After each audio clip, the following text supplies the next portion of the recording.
செல்வங்களே, மாலை வணக்கம். மாலை வணக்கம் தாத்தா.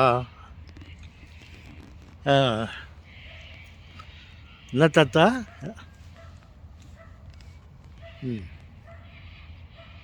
எங்கே உக்காந்துன்னுக்கிறீங்க தாத்தா? நாங்கள் அப்படியே ஒரு பார்க்கு பக்கம் வந்தேன். அங்கே கொஞ்சம் அமர்ந்து கொண்டு இருந்தேன். அப்பொழுது என்னுடைய ஒரு பேர குழந்தை, சின்ன வயது, 5 வயது இருக்கலாம். நான் அங்கே ஒரு இடத்துல அப்படியே சின்ன வாக் பண்ணியிருந்தேன். அந்த குழந்தை வந்து அவங்க அம்மா கிட்ட, மம்மி தாத்தா என்ன பண்ணிருக்கிறாரு மம்மின்னு கேட்டுச்சு.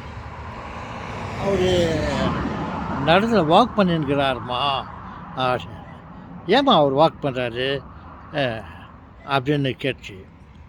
ஏன்னா நான் கொஞ்சம் டயர்டாக அப்படியே நடந்துன்னு இருந்தேன். ஏன் அவர் வாக் பண்ணியிருக்காருன்னு கேட்டுச்சு.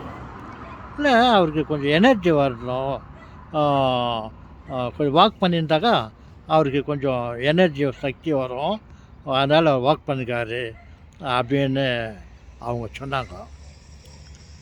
அம்மா, தாத்தாவுக்கு இருக்கிறது கொஞ்சம் எனர்ஜி வரேன்னு சொல்லிட்டு ஒரு வாக் பண்ணினேன்னு தான் அவருக்கு இருக்கிற எனர்ஜி கூட போயிட்டு போகுது. அம்மா, ஏம்மா அவர் வாக் பண்ணியிருக்காரு அப்படின்ட்டு வருத்தப்பட்டுக்குது.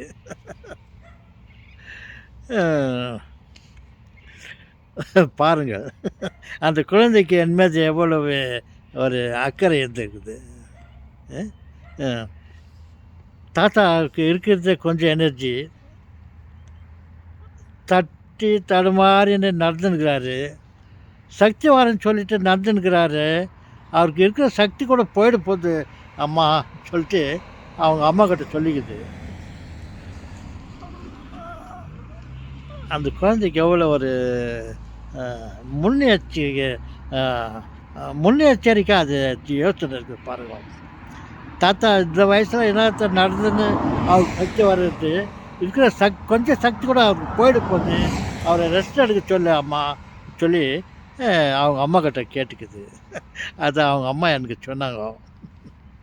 எனக்கு ஒரு விதத்தில் சந்தோஷமாக தான் இருந்தது.